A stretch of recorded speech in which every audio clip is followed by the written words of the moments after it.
So welcome back with Zach and Rob helping us to figure out how the media work. And a phrase then I always says when I do training is people are going to forget what you said, what you did, but you're never going to forget how you make them feel. And this time I found people using the hashtag coronavirus to promote perfume. Like it's crazy. So crisis versus calm, crisis calm versus calm during a crisis. Guys, what is the difference? What is going on out there? Absolutely. So crisis communications versus communications during a crisis. And I think just separating the two right off the bat, right? So crisis communications is a form of brand communication, and it's intended to mitigate damages that maybe a brand's reputation is on the line during a negative action or event that was caused by that brand. But when it comes to communication during a crisis, this is referring more to the communication that a brand is putting out there, understanding that this is like a widespread crisis situation and it's bigger than just that brand itself, and it's really impacting the wider community.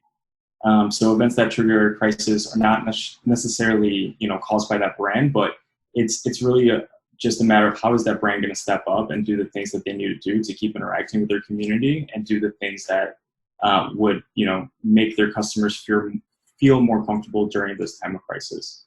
To give you an example, Core Power Yoga, I'm sure many of you are familiar with them. They had to close down all of their locations and they weren't able to offer the in-person classes that they typically do, but they were able to quickly pivot, and they knew that everybody's going to be working from home. And so they were able to communicate to their audience and to the people who come do the classes typically and host these from home. Do something as simple as offer these classes digitally. And it's a way that a brand can show that they're empathizing and they understand that there's something bigger here going on. So they're just trying to do their part in the community.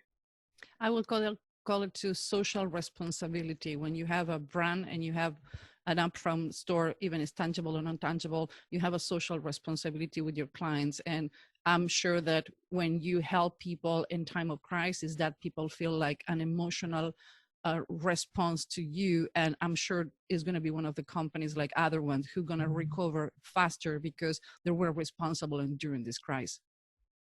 And Susan and Rob, you both bring up a really good point. It's now more important than ever to really understand and dig deep and know what the customers feel, do, and why.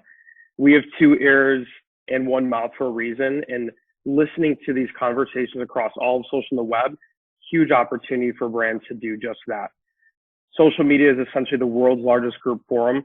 So understanding how their brand is being perceived, just the overall industry within the healthcare, in addition to their industry too, and pairing up that information will allow them to tell more relevant, compelling stories to help them go to market, build stronger relationships, more loyal customers here moving forward.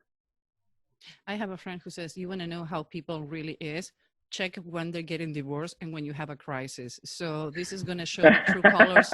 A lot of companies and people, I already hear horrible things on the media that I'm not going to mention. It's not my place to do it. But guys, thank you very much for being so succinct about concrete solution and things that can be done to try to make this as easy possible for everyone. So we see you on the next segment. Thank you.